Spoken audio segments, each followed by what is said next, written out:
Assalamualaikum warahmatullahi wabarakatuh. Kami dari kelompok 2 akan mempresentasikan judul yang akan kami bahas yaitu prediksi nilai ujian siswa menggunakan metode Fuzzy Mamdani. Sebelum itu, anggota dari kelompok 2 yaitu Jeremia Sibarani, Sadion Damanik, Desti Syafrida Aini, Rezeki Nurkaliza, dan saya sendiri Atifah Nuzulul Quraini. Untuk pembahasan yang pertama itu bahasan pemrogramannya akan dijelaskan oleh Jeremia Sibarani. Kepada Jeremia, saya persilahkan.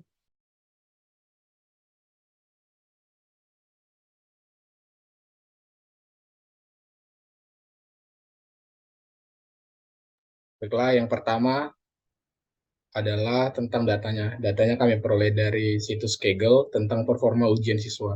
Adapun variabel yang kami gunakan itu ada sebanyak 4 variabel. Yang pertama adalah usia, waktu bepergian, waktu belajar, dan waktu kosong. Nah, informasi tambahan selain 4 variabel tersebut adalah grades dan total grades. Grades adalah kategori nilai, terdiri dari 5 kategori. Ada gagal, memuaskan, bagus, cukup bagus, dan sangat bagus atau excellent. Nah, dari masing-masing 4 variabel yang kami gunakan ini, yang mau kami prediksi di sini adalah grades. Untuk menentukan variabel linguistiknya, kami ambil nilai maksimum dan nilai minimum dari 4 variabel ini, juga untuk kategori, juga untuk variabel grades.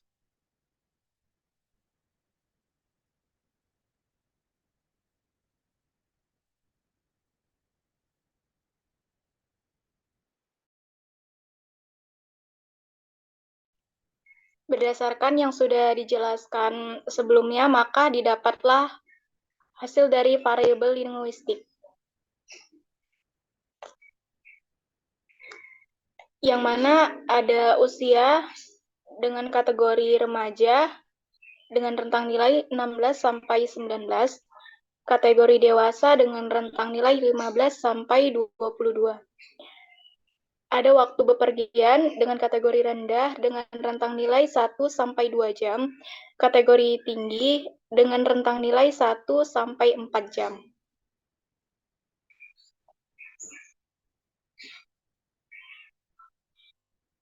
Ada waktu belajar dengan kategori rendah dengan rentang nilai 1 sampai 3 jam, kategori tinggi dengan rentang nilai 1 sampai 4 jam. Ada waktu kosong dengan kategori rendah dengan rentang nilai 1 sampai 3 jam, kategori tinggi dengan rentang nilai 1 sampai 5 jam. Dan yang terakhir ada nilai ujian dengan kategori satisfied dengan skor 21 sampai 30, kategori good dengan skor 30 sampai 35, kategori very good dengan skor 35 sampai 40, kategori excellent dengan skor 40 sampai 60.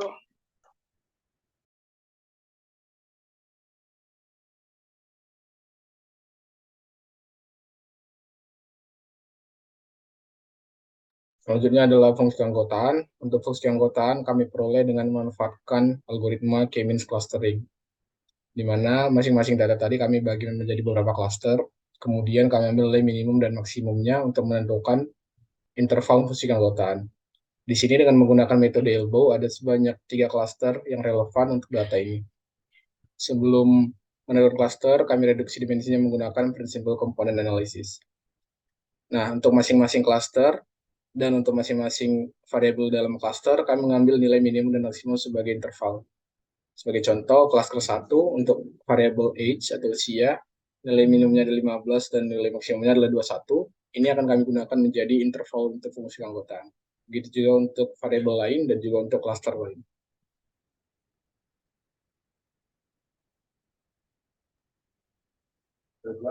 Berikut fungsi keanggotaan. Untuk menentukan fungsi keanggotaannya, jadi dikarenakan untuk menentukan fungsi keanggotaannya sama semua, jadi kami menampilkan fungsi keanggotaannya secara umum. Untuk fungsi keanggotaan linear naik, bernilai 0 jika X lebih kecil sama dengan A, bernilai X kurang A per B kurang A, jika A lebih kecil sama dengan X, lebih kecil sama dengan B, bernilai 1 jika X lebih besar sama dengan B. Untuk fungsi keanggotaan linear turun bernilai B kurang X per B kurang A jika A lebih kecil sama dengan X, lebih kecil sama dengan B, bernilai 0 jika X lebih besar sama dengan B. Untuk diagram fungsi keanggotaan variabel usia, interval fungsi linear naiknya, A bernilai 16 dan B 19. Interval fungsi linear turun, A bernilai 15 dan B bernilai 22. Untuk fungsi keanggotaan variabel travel time, interval fungsi linear naiknya, A bernilai 1 dan B bernilai 2. Interval fungsi linear turun, A bernilai 1 dan B bernilai 4. Untuk diagram fungsi keanggotaan variabel study time, interval fungsi linear naik, A bernilai 1 dan B bernilai 3. Interval fungsi linear turun, A bernilai 1 dan B bernilai 4. Untuk diagram fungsi keanggotaan variabel free time atau waktu kosong, interval fungsi linear naiknya, A bernilai 1 dan B bernilai 3. Interval fungsi linear turunnya, A bernilai 1 dan B bernilai 5. Selanjutnya adalah rule. Untuk penentuan rule-nya kami menggunakan langkah-langkah sebagai berikut. Yang pertama adalah menghitung setiap nilai keanggotaan dari masing-masing nilai variabel. Derajat keanggotaan tertinggi merupakan label keanggotaan untuk setiap nilai. Maka akan diperoleh 4 label keanggotaan untuk setiap rekor, karena ada 4 variabel yang digunakan. Nah, kemudian membangun kombinasi aturan yang mungkin dari banyaknya variabel dan banyaknya impunan fuzzy. Dalam hal ini ada sebanyak 4 variabel dan 2 impunan fuzzy, maka akan ada sebanyak 16 aturan yang mungkin. Kemudian untuk setiap rule dicari label grade dengan frekuensi tertinggi menggunakan pencocokan label keanggotaan dengan kombinasi aturan. Dan yang terakhir, label dengan frekuensi tertinggi merupakan daerah penyelesaian variabel grade. Sebagai contoh, setelah dihitung derajat fungsi keanggotaan untuk masing-masing kolom, 4 kolom berikut, dan 4 kolom relevan berikutnya sebagai nilai dari fungsi keanggotaannya, kemudian ada sebanyak 16 aturan. Untuk aturan pertama ada remaja, usia remaja, waktu belajar rendah, waktu bepergian rendah, dan waktu kosong rendah. Akan dicocokkan ke dalam tabel berikut. Nah, kemudian akan dicari berapa banyak label dan berapa banyak rekor yang mengandung aturan pertama tersebut. Nah, kemudian untuk masing-masing rekor tersebut diambil nilai grades. Nah, grades dengan frekuensi tertinggi akan menjadi label dari aturan tersebut. Nah, untuk aturan pertama ditemukan sebanyak 9 rekor mengandung kategori excellent, ada sebanyak 7 rekor mengandung kategori satisfied, 6 untuk very good, 5 untuk good, dan 1 untuk fail. Nah, maka label untuk aturan pertama ini adalah excellent. Begitu juga untuk 15 label sisanya.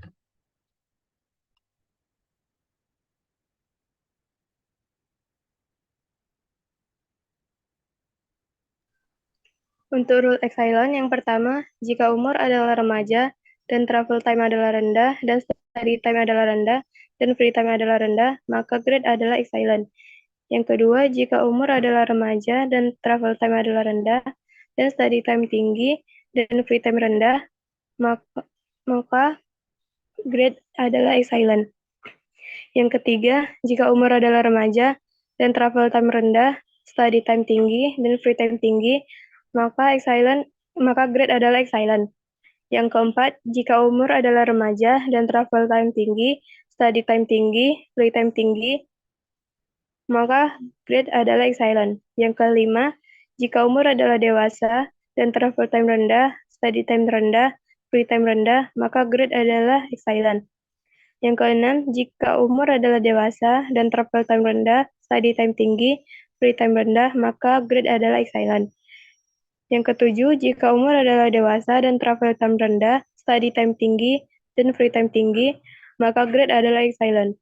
Yang terakhir, jika umur adalah dewasa dan travel time tinggi, study time tinggi, dan free time tinggi, maka grade adalah excellent.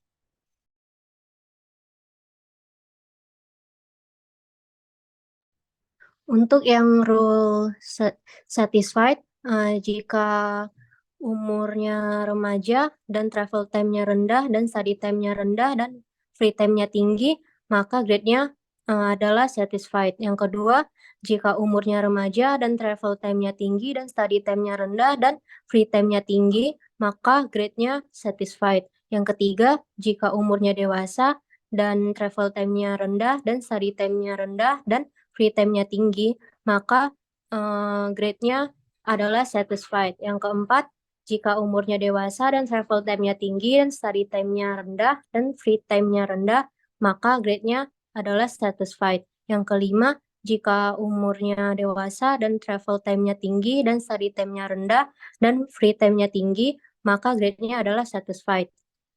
Untuk yang good, yang pertama, jika usianya remaja dan travel time-nya tinggi dan study time-nya rendah dan free time-nya rendah, maka grade-nya adalah good.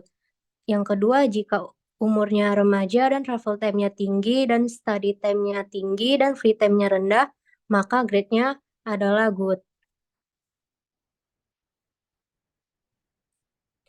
Untuk yang very good, jika usianya dewasa dan travel time-nya tinggi dan study time-nya tinggi dan free time-nya rendah, maka grade-nya adalah very good. Oke, kemudian untuk masing-masing informasi yang telah didapat, yang pertama adalah variable linguistik beserta intervalnya, kemudian ada interval fungsi keanggotaan dan aturan, akan dilakukan perhitungan menggunakan metode Mamdani. Di sini contoh kasusnya adalah yang pertama untuk usianya 15 tahun, waktu bepergiannya 2 jam, waktu belajar 2 jam, dan waktu kosongnya sebanyak 2 jam, akan diprediksi grade dari nilai ujiannya. Di sini seperti yang ada pada diagram, daerah penyelesaian paling luas itu ada pada kategori excellent. Maka untuk studi kasus ini, prediksi grade-nya adalah excellent atau sangat bagus.